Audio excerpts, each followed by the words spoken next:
মানুষ যেখানে আদর, ভালোবাসা, স্নেহ, সময়, যত্ন বেশি পায়, মানুষ সেখানে আজীবন থেকে যায়।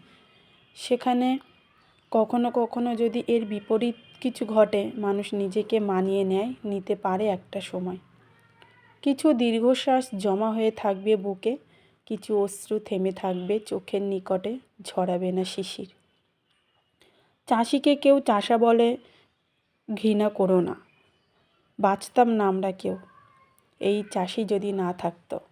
রৌদ্রে পুড়ে বৃষ্টিতে সে নিজে দিবারাত্রি ভিজে কষ্ট করে আমাদের জন্য।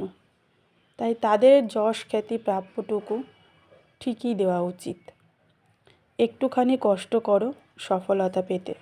কষ্ট ছাড়া কেউই পারে না স্বপ্ন চূড়ায় যেতে। কিছুটা দিন কষ্ট করো, আশা পূর্ণ হবে। যদি তুমি হাল ছেড়ে দাও, স্বপ্ন চূর্ণ হবে। কষ্ট ছাড়া এই জগতে কেউই সফল হয়নি।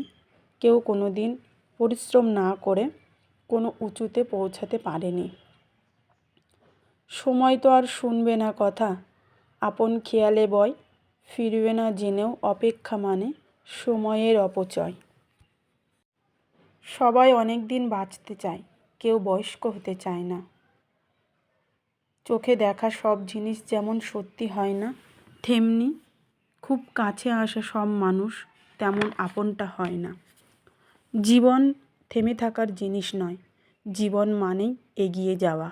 সকল খারাপ সময়ের গল্প বাদ দিয়ে ভালো সময়ের দিকে এগিয়ে যাওয়ার নামই জীবন।